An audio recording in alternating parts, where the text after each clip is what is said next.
Okay, let's see. I think we got everything ready to go. 7.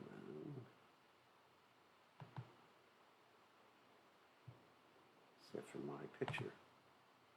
Oops. Let's see. We're going to start the video. Huh. It's not starting the video. Wait a second. Alt-V.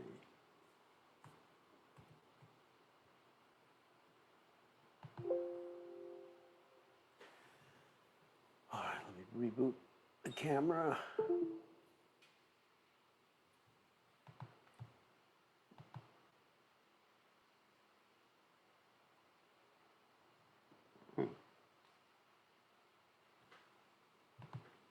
One second.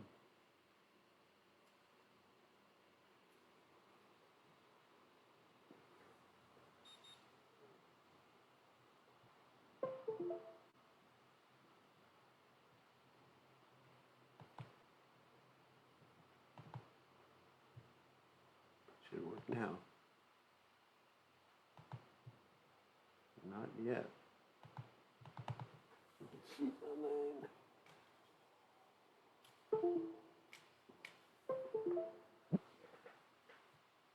Try again.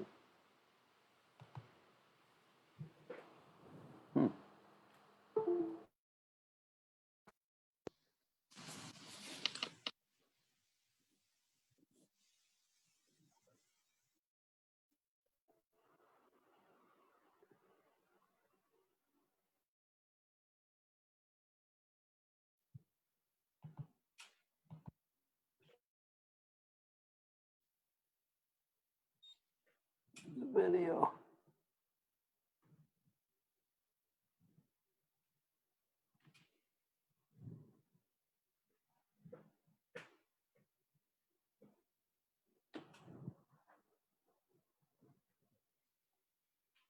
Otherwise, we're going to have to use our other camera.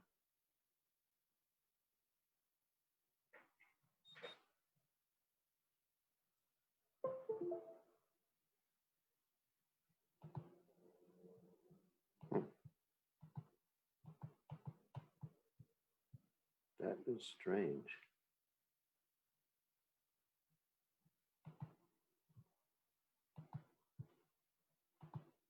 All right, we're using our other camera. You'll just have to tolerate this other camera. We'll use the other screen, another camera. It should work all right. Of course. Okay, lights, camera, action. Okay, gang, so with that trouble out of the way, let me just turn off this first camera. We're ready to start.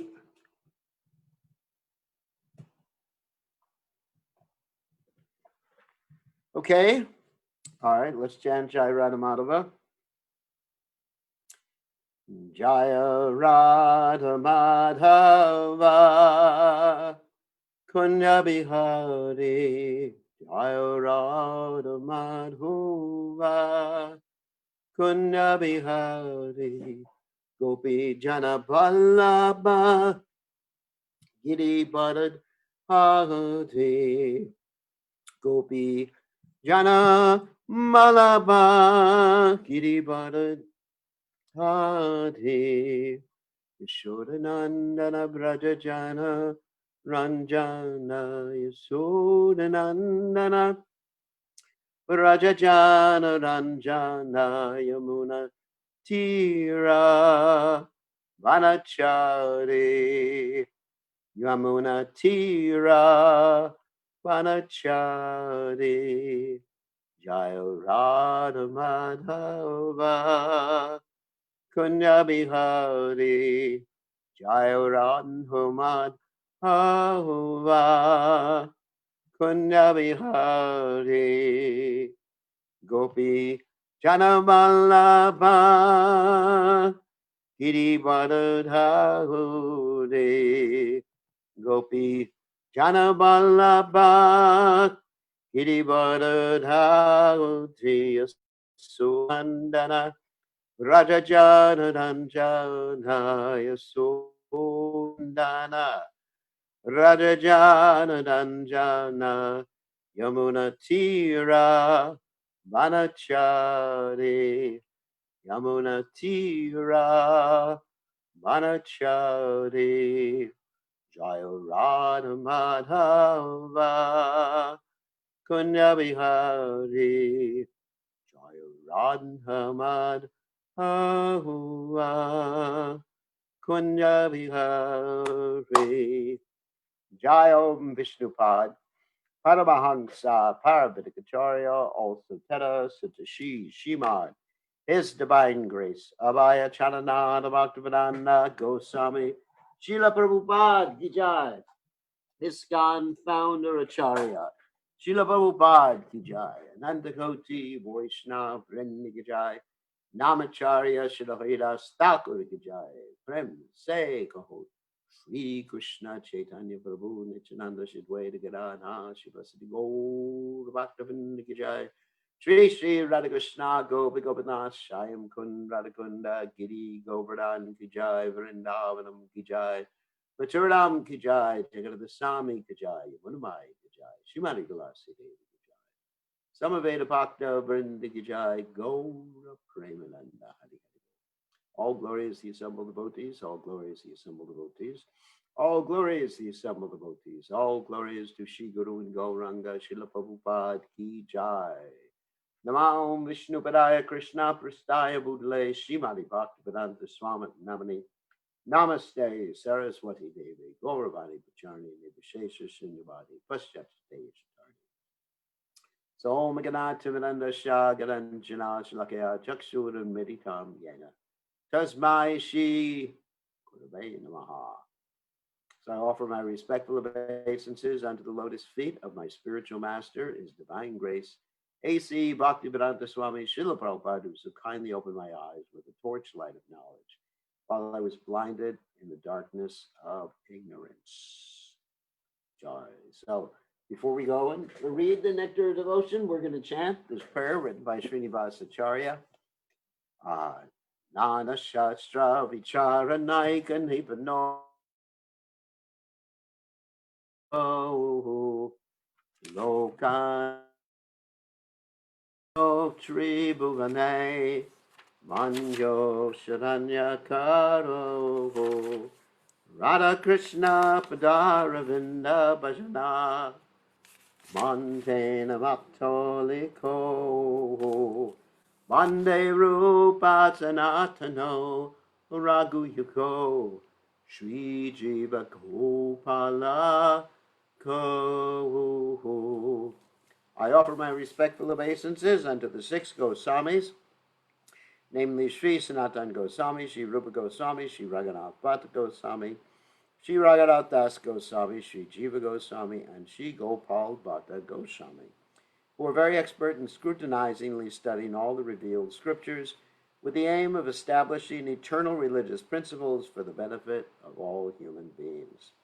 Thus they are honored all over the three worlds, and they are worth taking shelter of because they are absorbed in the mood of the gopis and are engaged in the transcendental loving service of Radha and Krishna. All right. So we will continue with our study of Nectar of Devotion, and today let's see, hold on a second. Let me share the screen here. Give me 1 second. Sharing.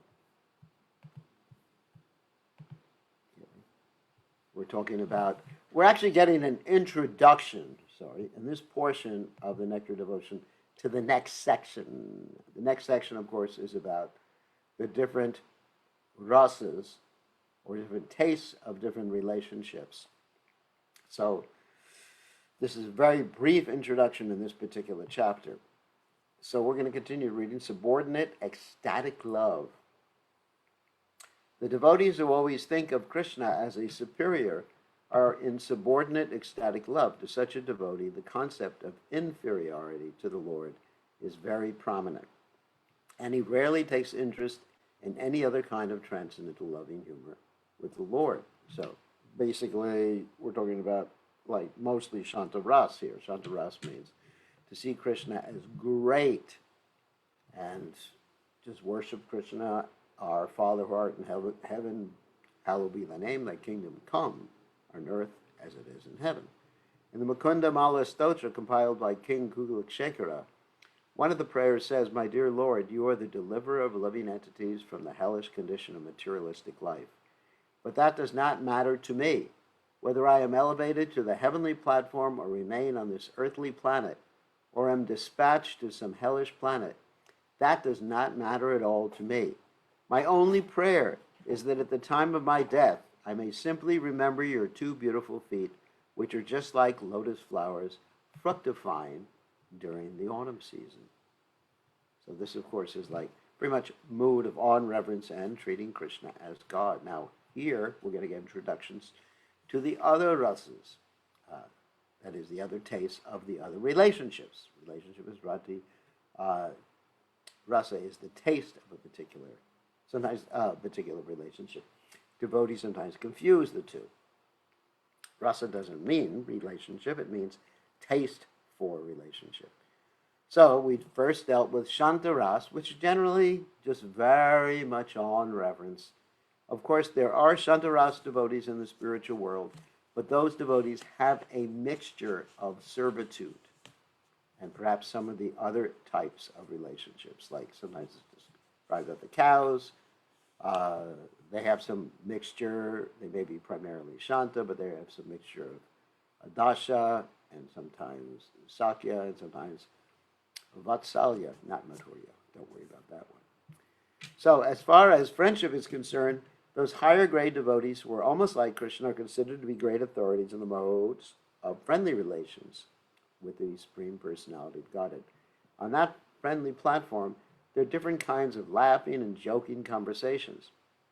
An example of such a friendly relationship with Krishna is described in Srimad Bhagavatam when Krishna was once thinking, "Today, while I was engaged in tending the cows in the pasturing ground of Vrindavan, I went to collect some flowers in a beautiful garden. At that time, my friends, the cowherd boys, were unhappy to even to tolerate a 2-minute separation from me. And when they found me, there was competition between us as to who would touch the other first with the flowers we had in hand." One friend criticized Krishna thus, "My dear Damodar, although you have been defeated by Sridham, and I have sufficiently minimized in strength, and have become sufficiently minimized in strength, by a false expression of strength, you have somehow covered your shameful condition of defeat." So there's this like chivalry mixed there. Anyway, just very brief explanation of friendship. Later on, in the Nectar of Devotion, we'll get to the different categories of friends. I mean, some of them are intimate and more intimate. Some of them are the same age as Krishna. There's basically 4 different. And we'll find out about that later as we go on with the Nectar of Devotion. So, next one is parenthood or superiority. When Mother Yashoda heard that Krishna's cows were being forcibly moved by the strong servants of Kamsa, and that the tender cowherd boys were trying to protect their cows, she began to think, "How can I protect these poor boys from the invasion of Kamsa's servants?" This is an instance of a superior attitude in a devotee. So, of course, with pure devotional service, the more superior one gets, the more Krishna likes it. And the more inferior you get, it's not, Krishna likes it, but it's not as relishable by Krishna.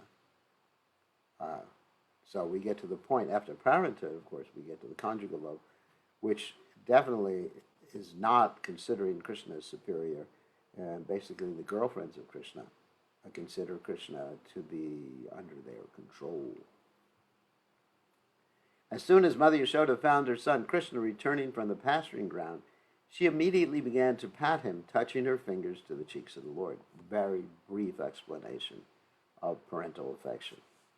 And finally, conjugal love.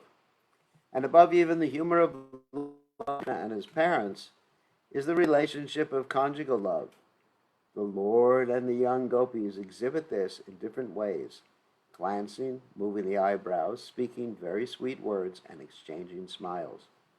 There's a statement in Govinda Vilasa to this effect. Srimati Radharani was looking for Krishna very anxiously and almost disappointedly. When there is such an indirect expression of conjugal love, there is smiling, astonishment, enthusiasm, lamentation, anger, dread, and sometimes ghastliness. Now here, getting a little brief explanation about the 7 indirect rasas.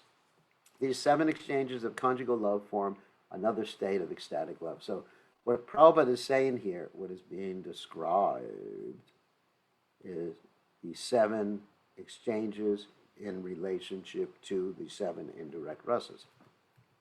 In a direct relationship with conjugal love, there is laughter, astonishment, chivalry, lamentation, anger, and dread, but there is no ghastliness. Phew. So only in an indirect relationship with conjugal love there's ghastliness. These expressions are considered to be great reservoirs of pleasure. When these 7 kinds of ecstatic loving exchanges are manifested, they attain the status of steadiness by which the taste of conjugal love expands. So that's a brief introduction to the 5 basic rasas and the 7 indirect rasas. We're going to hear much more about the 5 and the 7, 12 altogether. Let's go to chapter 33, which describes the indirect rasas, or indirect expressions of ecstatic love. And this is also very preliminary, very basic, and it's going to be gotten into with greater detail towards the end of the Nectar of Devotion, and also the rasa bus, which means you have conflicting indirect relationships, or indirect relationships that conflict with the direct relationship, and when they're tasteful and when they're not tasteful, when they can be accepted, when they're not accepted. Anyway, I'm not going to explain what that is until we get to that section. So, the first one is laughter, my favorite. After he had stolen some yogurt from the pots of the 2 gopis, Krishna told one of his gopi friends, "My dear, beautiful friend, I can take an oath that I have not stolen even a drop of yogurt from your pot. But still, your friend Radharani is very shamelessly smelling the flavor of my mouth. Kindly forbid her from this devious policy of putting her face near mine." When Krishna was speaking like this, the friends of Radharani could not check their laughter. This is an instance of laughter and ecstatic love. So you have the laughter, which is actually an indirect ras, which is flavoring the direct ras, which is what? Conjugal love, obviously, in this particular case. So the next indirect one is astonishment. Actually, the Sanskrit word is adbhuta. Once Brahma was watching all the cows and the cowherd boys dressed in yellow garments and decorated with valuable jewels. The boys were expanding their forearms and were being worshipped by many hundreds of other Brahmas. All the cowherd boys began to express their joyfulness for being with Krishna, the Supreme Brahman. At that time, Brahma showed his astonishment by exclaiming, "What am I seeing here?" This is an instance of astonishment and ecstatic love.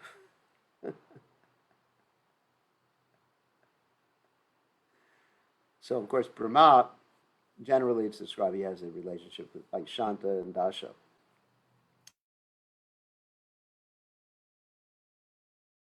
Astonishment, which is an indirect. So this story, of course, was when Lord Brahma stole all the calves and the cowherd boys for about a year. And Krishna manifested himself as all the calves and cowherd boys during that year, so their mothers would not miss, and also so the cowherd boys could marry the gopis during that year.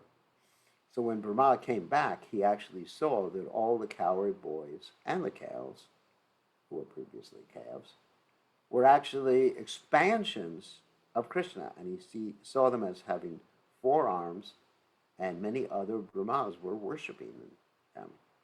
So Brahma was completely astonished, thinking he had pulled a trick over Krishna, whereas in reality, Krishna had pulled a trick over him. Okay, that's astonishment. So this is just very brief again. There's many uh, manifestations of this indirect rasa, astonishment, even in conjugal love, in friendship, in servitude, etc. Chivalry is the next one. On the bank of the Yamuna, once there was a crackling sound of dry leaves, giggling from the cowherd boys and thundering from the sky. Sridham was tightening his belt to fight with Krishna, the conqueror of the demon Aga. This is an instance of chivalry in ecstatic love. Lamentation.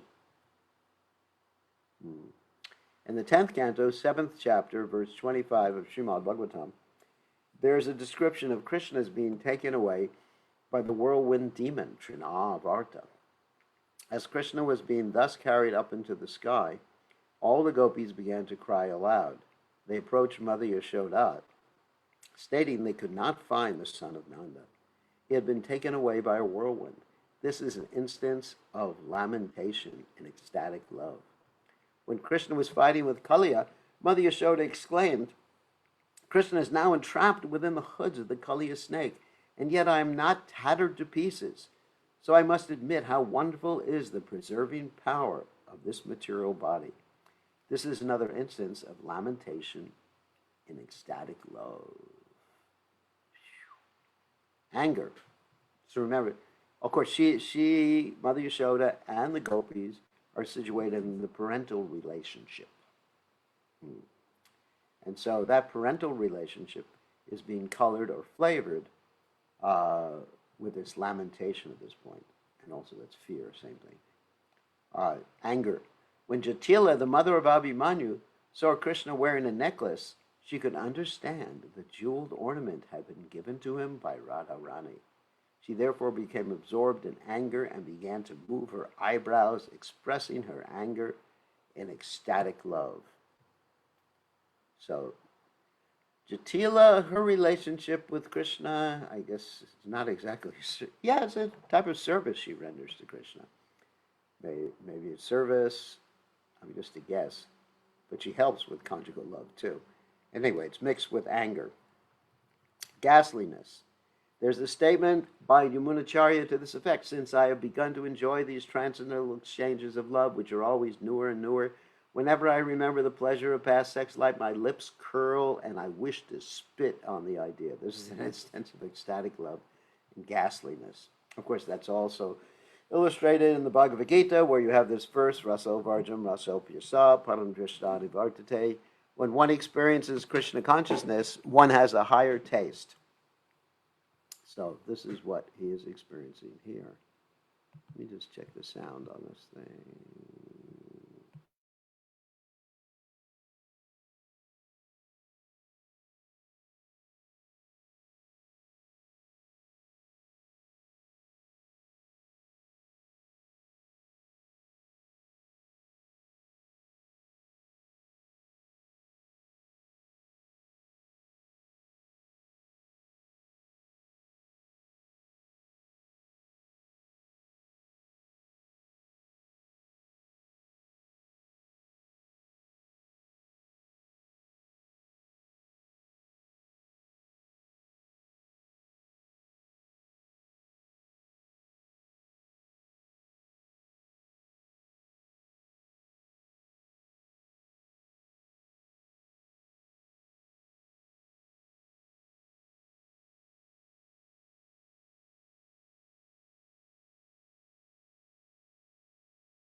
Should be able to hear now, right? Okay. Okay, sometimes this program does a few glitches here and there. Okay, sorry about that. Let's go to dread. One old devotee said, my dear Lord, when we are away from you, we become so anxious to see you again, and there is great misery in our lives. But then, when we do see you, there immediately comes the fear of separation. Under the circumstances, both when we see you and when we do not see you, we are subjected to different kinds of tribulation. This is an instance of a contradictory mixture of ecstatic love for Krishna. Such ecstatic love is palatable, and expert critics have compared such ecstatic love to a mixture of curd, sugar candy, and a little black pepper. The combined taste is very palatable. So you have some mixtures here. So when devotees are away from Krishna, they're anxious to see him again, and they have great misery. But when we do see him, then they also come to misery too, because they're fearing separation. So all the time they're subjected to tribulation. So this is a mixture here. Okay. So then I believe this is the final chapter in this section of the Nectar of Devotion. The particular type of ecstatic loving sentiment that develops within the heart of a particular devotee is considered to be a vibhava. That means it's a stimulation. And the resultant manifestations, such as moving of the eyebrows, fear, astonishment, and smiling, which have been explained before, are called the anubhava. Remember we talked about this? Vibhava means stimulation. Anubhava means how you respond to that stimulation. It's voluntary. The different causes for developing anubhava and vibhava are called steady ecstasy or sanchari bhava. So sanchari is actually the vyabhichari bhava, which overcomes you intermittently without warning, and you have no control over. Whenever there's a recitation of poetry or a dramatic play on the different pastimes of Krishna, the audience develops different kinds of transcendental loving service for the Lord. They enjoy different types of vibhava, that means stimulations, anubhava, voluntary actions, and sanchari bhava, which basically means the intermittent ecstasies which they didn't expect to happen, which they can't control.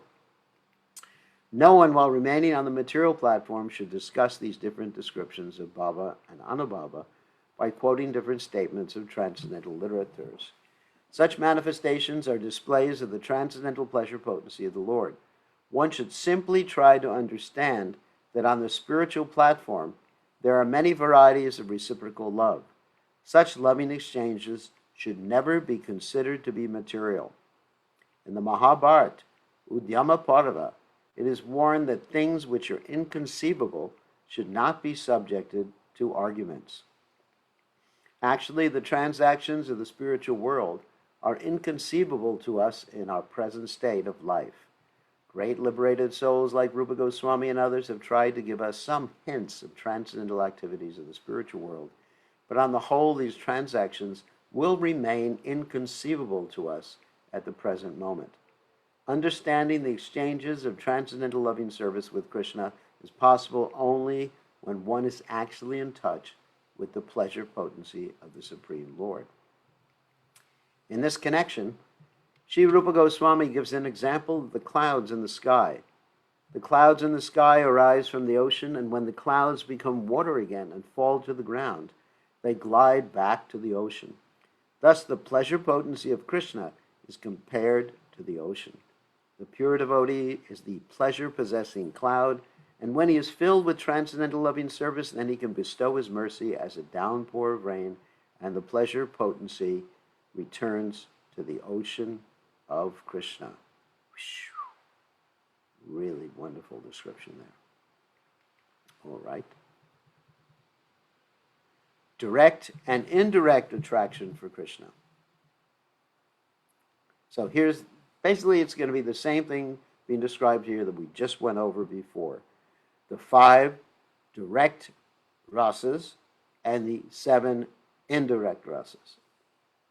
Just an introduction to them right here. So it's a little repetitive, but it's important so that everybody understands it and remembers it. So there's 5 direct rasas. I'm going to talk about this before I begin reading. 5 direct rasas: Shanta ras, that's peaceful ras; Dash ras, servitude; Sakya ras, friendship; Vatsalya ras, parental affection; and finally conjugal ras is the ultimate.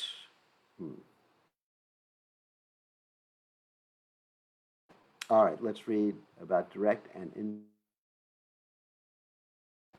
Transcendental pleasure derived from devotional service can be divided into two groups: direct devotional service. Let's see, internet connection, okay.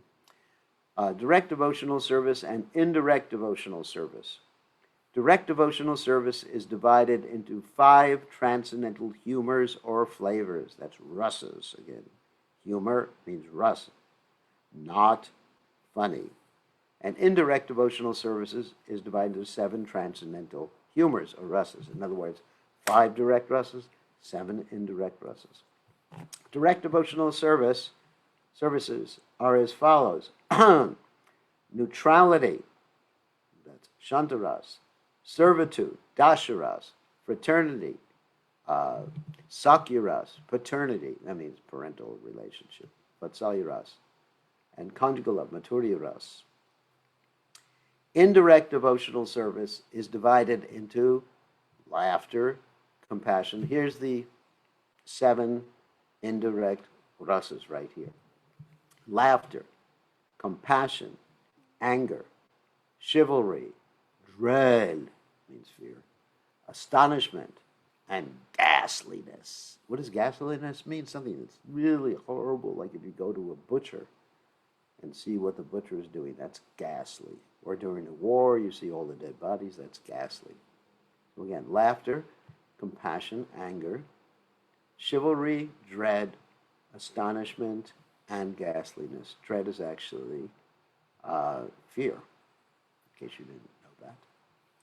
Devotional service can therefore be divided into 12 types, each of which has a different color.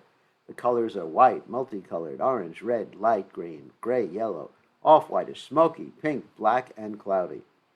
The 12 different kinds of transcendental humors are controlled by different incarnations of God, such as Kapila, Madhava, Upendra, Nrsimha, Nandanandana, Balaram, Kurma, Kalki, Raghava, that's Lord Ramchandra, Bhargava, Varaha, and Matsya.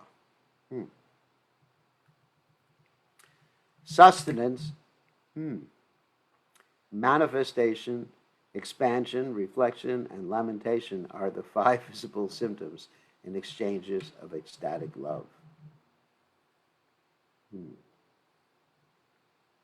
So, or sustenance means basically, just to maintain something. Manifestation, when it becomes manifest. Expansion, when it grows. Reflection, thinking about it. And lamentation, when you lose it, or when you're separated from Krishna. The test of devotional service can therefore be made in terms of these 5 symptoms. In the devotional service of neutrality, there is sustenance. In chivalrous devotional service, there is expansion. You don't have to remember all these. In compassionate devotional service, there's reflection. In angry devotional service, there's lamentation, and so on. So Prabhupada doesn't expect us to remember all those. An apparently pitiable condition in devotional service may appear distressing to the inexperienced student, but the feelings of the devotee in this pitiable condition are considered to be ecstatic by expert devotees. And Prabhupada gives an example. For example, the subject matter of the Ramayana is sometimes considered pitiable and distressing to the heart, but actually that is not the fact. The Ramayana narrates how Lord Ram was sent to the forest by his father just when he was going to be enthroned. After Lord Ram's departure, Maharaj Dasarath, his father, died. In the forest, his wife Sita Devi was kidnapped by Ravana, and there was a great war. When Sita Devi was finally delivered,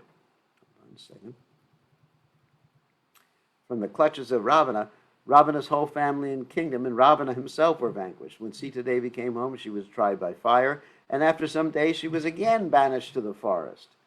All these subjects in the Ramayana seem very pitiable, and they may appear very distressing to the reciter, but actually they are not.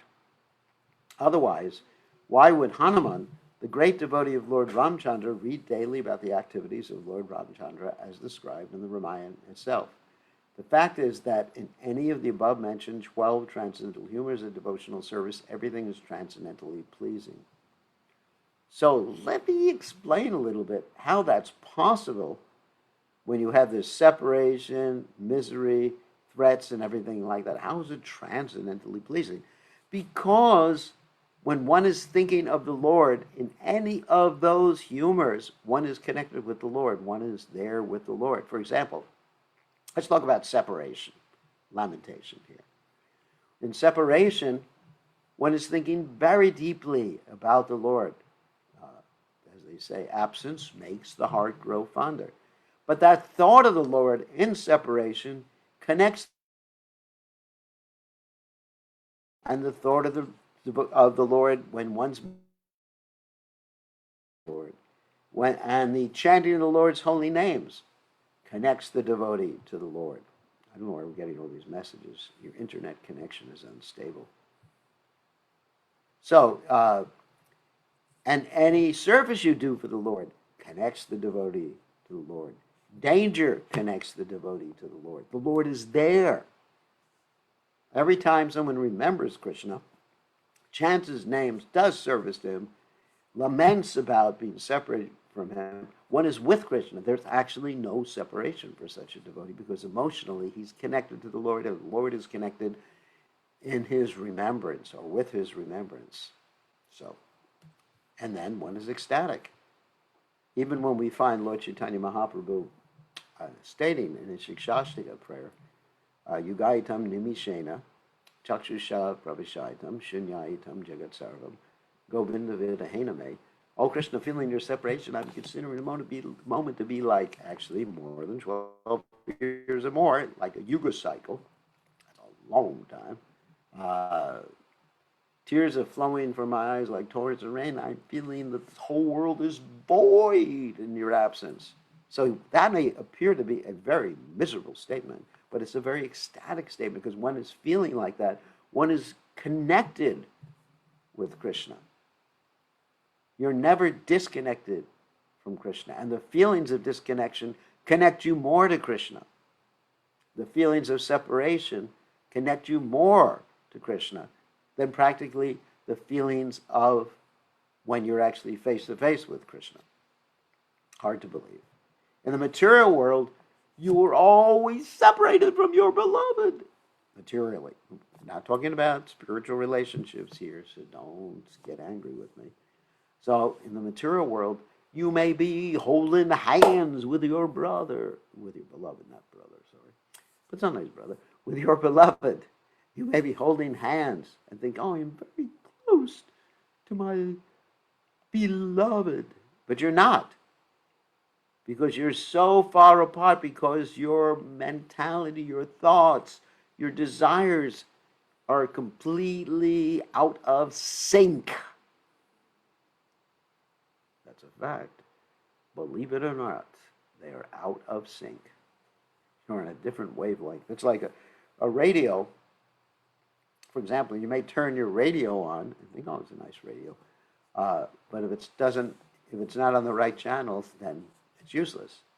But if it's on the right channel, you can be thousands of miles away from where the broadcast station is, and you're going to be hearing nice sound. Of course, the Hare Krishna mantra, hopefully.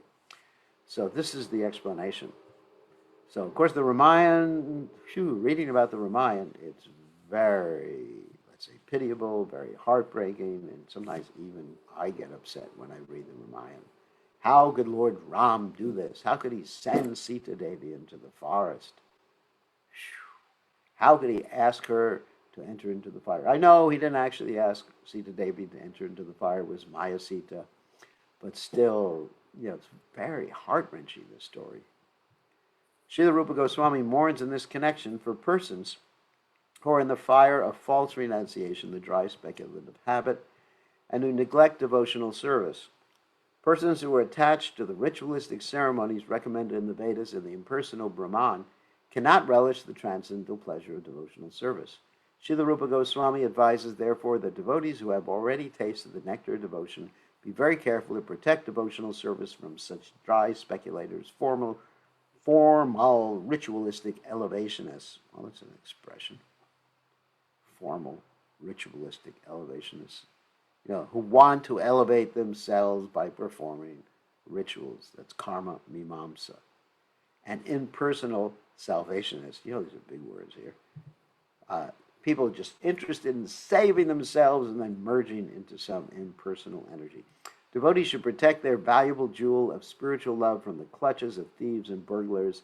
In other words, a pure devotee should not describe devotional service and its different analytical aspects to dry speculators and false renouncers. In other words, these sort of discussions we're having right now, reading the Nectar of Devotion, should only be done amongst devotees who are committed devotees. Otherwise, people will criticize, people will lose faith, people will think this and be incredulous, how could this actually be? And this way they'll be committing offenses.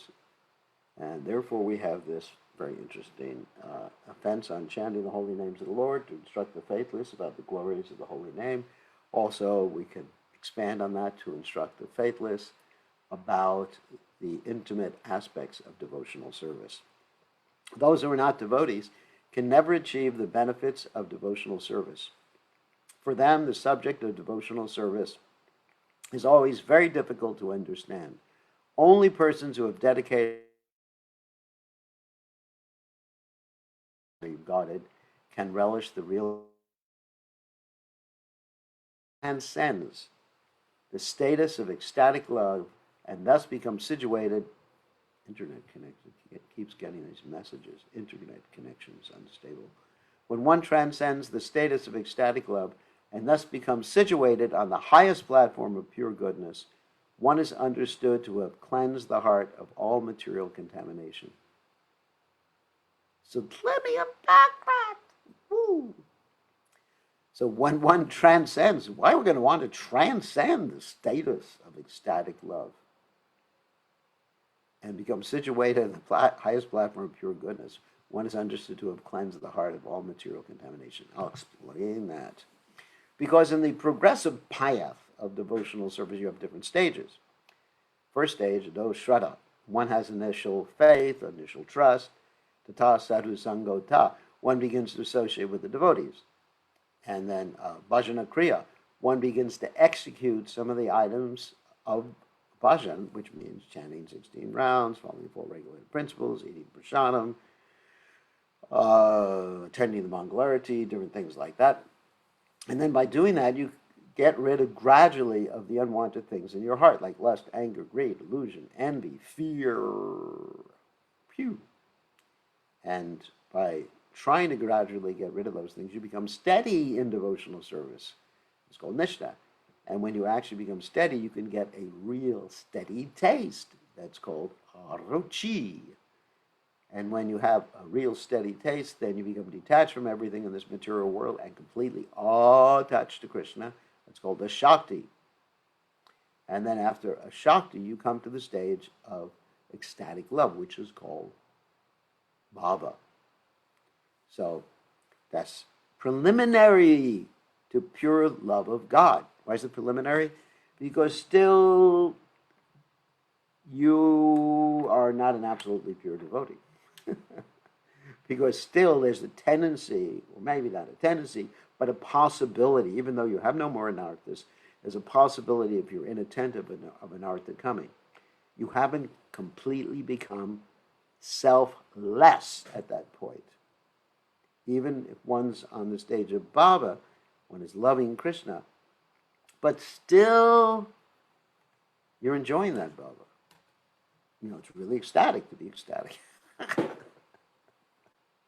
That's kind of funny. It's ecstatic to be ecstatic. So you're enjoying that bhava, and you don't want to let it go. However, in pure devotional service, prema, which is the highest stage after bhava, one is not even concerned about their ecstasies. One simply wants to give Krishna pleasure, even if it doesn't give one ecstasy. Of course, it does give one ecstasy. It's not that one becomes miserable when one attains the stage of prema. But one's consciousness is no longer, how will I advance and experience all these different stages? And no longer thinking of when I will come to prema, but thinking simply, I want Krishna to be happy. Whatever happens to me is inconsequential. That's prema. Like the gopis, they were ready to go to hell to cure Krishna's headache. I mean, there's that famous story that there was a statement, Krishna had a headache, and he said, the only thing that'll cure my headache is the dust of my devotees' lotus feet. And Narada Muni went around to all the devotees and said, please give us your dust. And the devotee said, no, no, no, no, we give the dust from our feet, and the dust touches Krishna, we will go to hell. And the gopis said, please take this dust, please take this dust. And Narada Muni said, why? Aren't you afraid of going to hell? And the gopis said, we don't care. We want Krishna to be happy. So that is actually pure devotional service right there. We simply want Krishna to be happy. And if the ecstasy is interfering with Krishna's happiness, we don't want the ecstasy. That's pure devotional service. Like this one servant of Krishna, I believe it was Duruka, was fanning Krishna, and he was feeling ecstatic, and he basically cursed his ecstasy because the ecstasy was interfering with the fan. He was causing him to shake a little bit. And so that's pure devotional service. So this is what it means when it says one transcends the status of ecstatic love, the platform of Baba, it goes above that, and thus becomes situated in the highest platform of pure goodness. That's called Vishuddha Sattva. One is understood to have cleansed the heart of all material contamination. There's absolutely no anarthas coming back. We have an example of Bharat Maharaj, who was on the platform of Baba, experiencing all these, maybe not all of them, but many of the ecstatic symptoms. But he became attracted, thinking himself the benefactor of a little deer, and he neglected his spiritual a baby deer in his next life. Baby deer, and when he became a baby deer and grew up, he did not hang out amongst the deer, he hung out amongst the sages. And then in his next life, he was even more careful. He acted like a Dumbo, so nobody would bother him, nobody would encourage him to get a job, to get married, just so that he can be absorbed 24/7 in Krishna's service. So he learned his lesson, but it took like 2 lives to do that. He was on his 3rd life, but it took 2 lives of lessons. So don't make that mistake. We don't need any devotees taking birth as deer or as cockroaches, as cats or mice or whatever. In that pure stage of life, one can taste this nectar, and this tasting capacity is technically called rasa, or transcendental mood. Thus ends the Bhaktivedanta summary of the 2nd division of the Bhakti Rasamrita Sindhu in the matter of general devotional service. And the next division, we get into more definitive descriptions of the different rasas, the 12 different rasas, the 5 direct rasas, and the 7 indirect rasas. So we're not going to go ahead to that now. We're going to take some questions from you all. So it's coming up a very ecstatic section of the Nectar of Devotion. Of course, as we hear descriptions and delineations and categories of each of these different stages or each of these different rasas, we're going to get plenty of examples, and the examples are so wonderful here in the Nectar of Devotion. So we will take some questions. Give me a second. I have to give you permission to ask questions. Okay, who wants to ask a question? I can ask a question, Gurudev. Yes. So you were just talking about prema being that you put Krishna before your own happiness, and in fact, your own happiness is inconsequential. Yeah. In the material world, it seems that we get some sort of like taste of that, but it doesn't last. And even sometimes in devotional service, we see that, we're just like, yeah, I'm hungry or I'm tired or whatever, but who cares? I have my service to do. But that doesn't really last. It's not sustained. That's right. So is that a shadow attachment, or is that what's happening there when that comes up? But we're getting a little taste.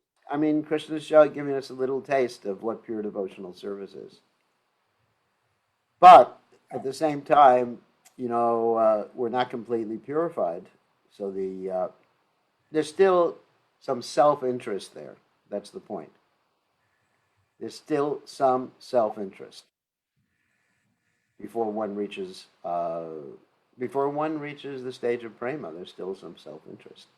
And even let's say, I'm going to just, sometimes when we think, well, I'm just going to push through this, I'm tired, I don't care about what I feel, it's sort of a bravado. Do you know what bravado is? Yeah. It makes you feel good about yourself. If I actually think about it, the times I did that, it's just like, it's almost like a false ego thing. It's really mixed. A pure devotee is not mixed like that. So when we do that, I'm just thinking, first of all, I'm thinking, oh, the devotees will see how advanced I am.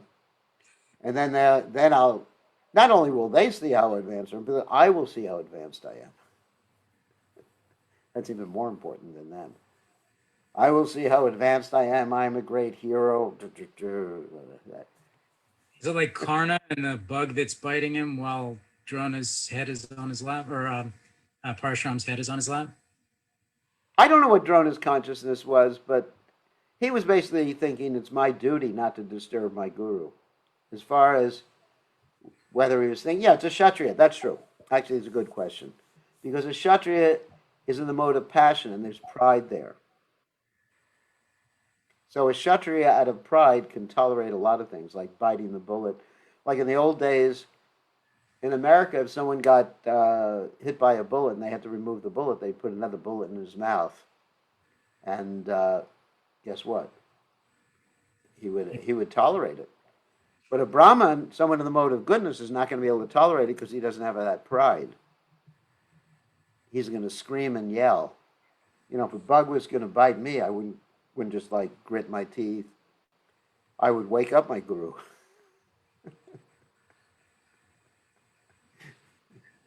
I mean, I have to be honest. It's not that I would just say, I don't want to disturb Prabhupada. I couldn't do it. But so yes, you're right. Actually, you're right about Karna. It was a pride. Is that a perverted reflection of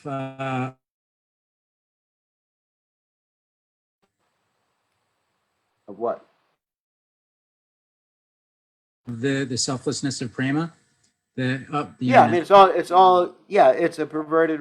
Either a perverted reflection or, let's say, a exhibition. It's I would say a perverted exhibition, rather than a perverted reflection. Anyway, whatever it is, it's not pure. Pure means basically whatever Krishna wants, and there's no consideration or pride. Yeah, I did it for Krishna. I pushed through it. I carried out my spiritual master's mission. I'm the best disciple. I want the biggest samadhi. Right now in the GBC, I mean, it's interesting. We're having this discussion about samadhis. Where should they be, and who should get the biggest one? And so there was one proposal. I mean, this should be anonymous. There was one proposal that people should get a samadhi that is actually connected with how prominent a devotee they are. Wow. That's pretty wild. So someone will have a samadhi 1 foot tall, another person 200 feet tall. So who will decide who is the most prominent? Mirror, mirror on the wall, who's the most prominent disciple of Prabhupada of them all? And we'll have a competition. This is really Kshatriya stuff, isn't it? It's interesting. Interesting. So I just made a proposal along with another devotee that everybody gets the same sizes. And the samadhi should not be next to Prabhupada's samadhi. They should be somewhere off the beaten track so the tourists can, because I mean, I don't want to be next to Prabhupada's samadhi because it's so prominent.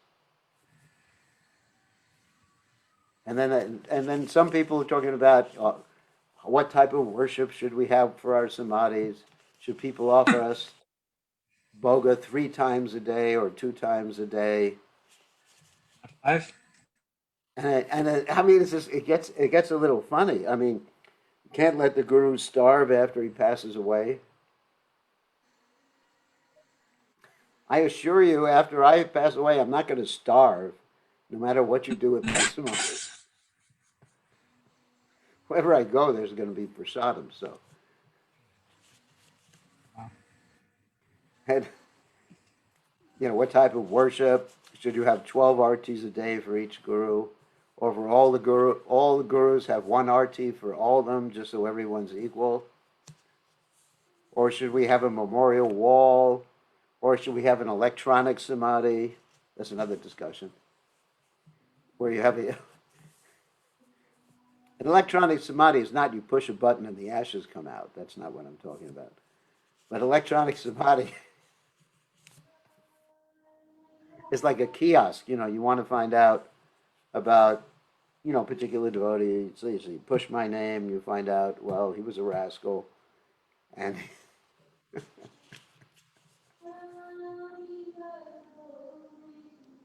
oh my God, I hear singing in the background.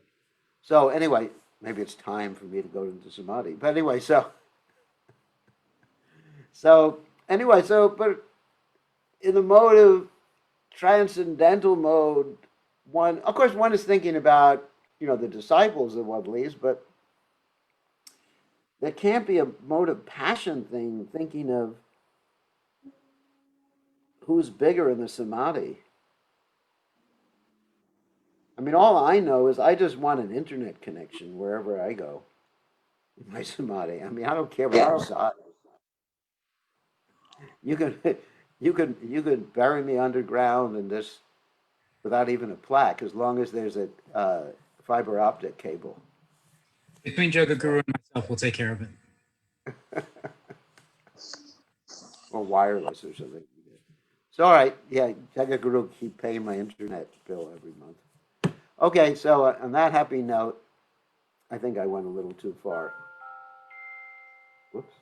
So, who else has a question? I think Madhava. I think I saw Madhava was asking a question. Hare Krishna Maharaj, Dandavat Pranam. So, Hare Krishna, Madhava. yeah, so, so I think the last conversation you were having before you asked me that I have a question. So, I just thought came to mind. Of course, I'm nobody, but when this kind of discussion comes in your GBC meeting, I think it's very discouraging to me. That's what I felt. That even at that high level, these little things are discussed. This is so it is, and you gave very appropriate answer that helped me that every samadhi should be the same. So talking about different height, actually, it first when I heard from you, it disturbed me a lot. I cannot describe simply. If that is the feeling there, then where the hell I am? Who am I? This is very discouraging. Then there is no hope for me to even advance in Krishna consciousness. Just developing little love for the lotus feet of Sri Radha Krishna. That's what I felt, but but I think your answer kind of calmed me down, gave some hope. Yeah, everybody should have the same size, and it really doesn't matter. But anyway, I mean, I think most of the GBC agree on that.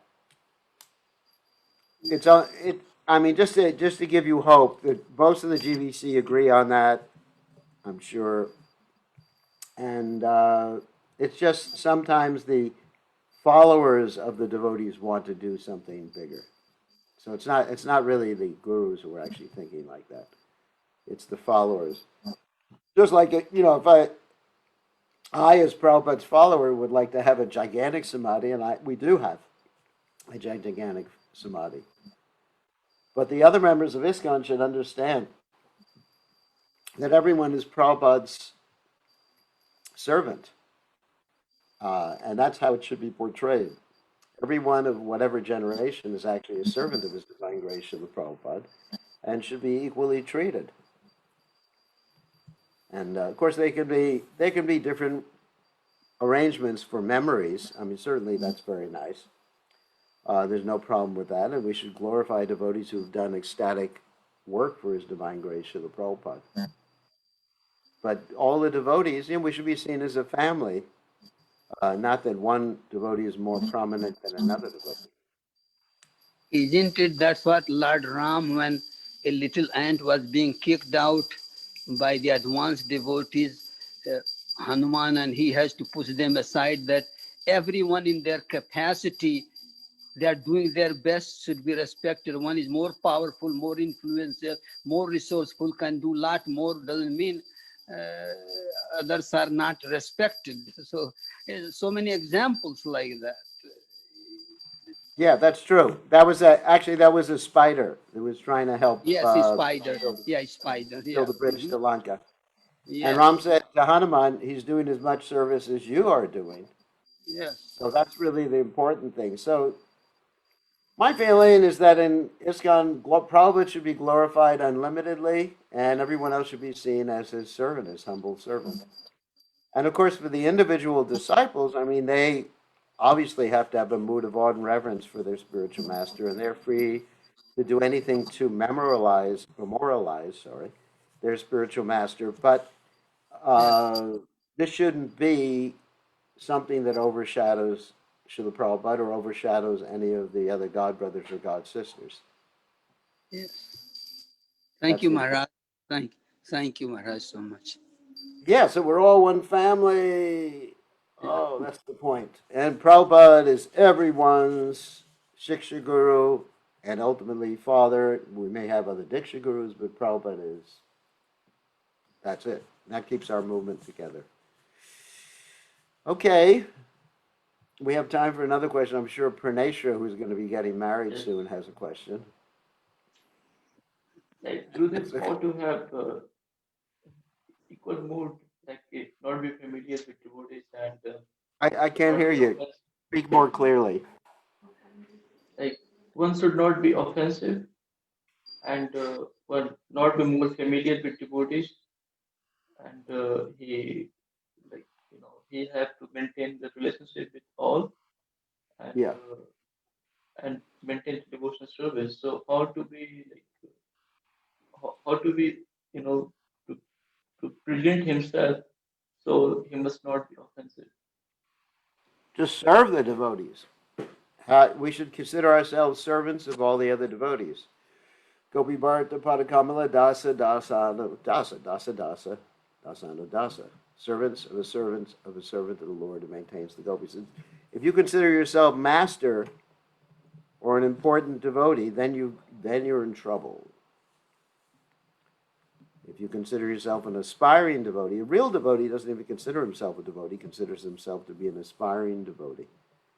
So that should be our mood. And then there's servants. We're servants of everybody. We're servants of those who are not Krishna conscious, trying to help them come. We've been given this benediction, this blessing by His Divine Grace Srila Prabhupada of having the highest knowledge and the highest path. So we should utilize that knowledge and utilize that potency to become. Remember, you're a servant, I'm a servant, you're a servant, we're all servants. All right. One more question from someone. Good. Sumuk just sent a message. Good news. They found the vaccine for COVID-19. Let's see. As Shakespeare said, much is lost twixt the cup and the lip. So, let's see. Let's see what happens. Hare Krishna Gurudev, Dandavat Pranam. Yes, you have the vaccine with you? No, Gurudev. I'm not hopeful it is going to be a good vaccine.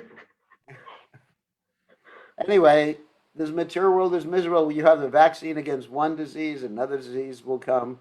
Yes. And death will come also. So I'm not really completely ecstatic, although if I could travel again, it would be very nice. Yes. Okay, so you have a question, Elinikant? Yes, Gurudev, as you mentioned, out of the sync, the expression. that regarding the material relationship, you gave example of couple.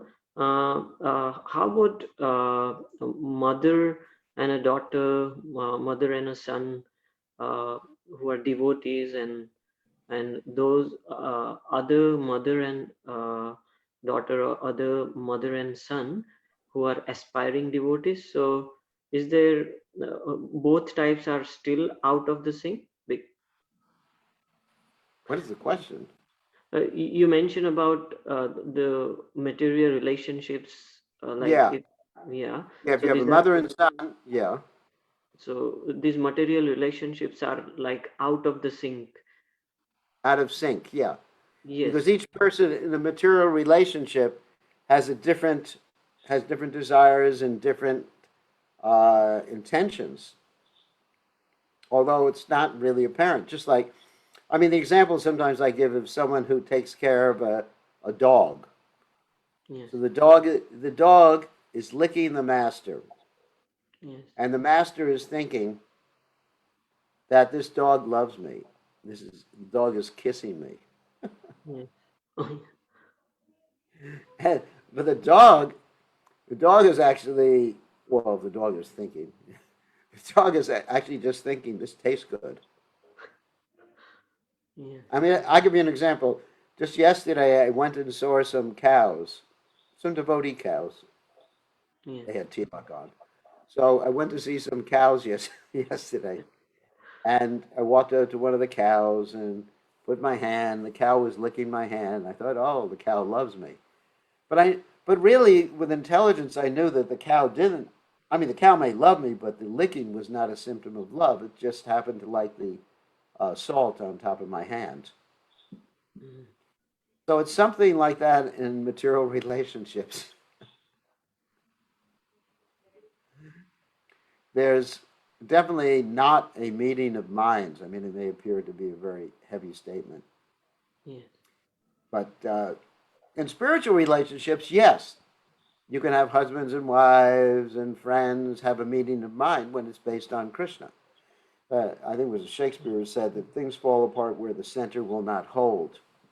So when Krishna is the center, there can be a meeting of minds and true relationships even in this world. Yes. But otherwise, you know, I mean, let's say you go shopping, okay, and you go to buy a car, and the car dealer is so nice to you. He treats you like you're his best friend. I don't know if you've ever bought it. Have you ever bought a car Yes, from a car Gurudev. dealer? Yes, Gurudev. Yes, no. Yes, Gurudev. And they're very nice to you, isn't it? I mean, just like, how are you? How's an Alini Kant family? Yes, How's Gurudev. your wife? Yes. How's your little baby daughter? You know, whatever. Give you coffee. Yeah. And they're so nice, and you're thinking, oh, boy, this guy likes me. Mm. But he's thinking, we got another here. And Yes. he's gonna sell you a car that he tells you he's not making any profit on, but he's making like $5,000 profit. Yes. And then he sells you an extended warranty for the car. Do they have that in New Zealand too? Yes, Gurudev. That then he makes another $2,000 on, and you're thinking, he's really doing me a favor, but actually he's thinking something different. Yes. So spiritual relationships are different. One who has spiritual relationships doesn't see things like that. So that means, Gurudev, it's only the relationship of spiritual master and a disciple, and God brothers and God sisters, or No, family no, as a no, all whole. devotees. Platform, all devotees have spiritual relationships, regardless of who they're initiated by, because they care for the other person. Okay, Gurudev. Yeah, they have, you have a spiritual relationship with your wife, Yes. and the relationship with your wife is you listen to her and you do what she says, and that's a spiritual relationship. Yes, Gurudev. And then you both listen to what your daughter tells you to do. But anyway, if it's centered on Krishna, then he can have a meeting of minds, a meeting of consciousness, a meeting of souls. Otherwise, you don't know what the other person is thinking, what the other person's intentions are. Yes. But spiritually, yes. So there's true honesty, true revealing the heart, true revealing the soul. Yes. Okay, we have to end now. Thank you, Okay. Gurudev. All Sorry to glories to Srila Prabhupada ki jai.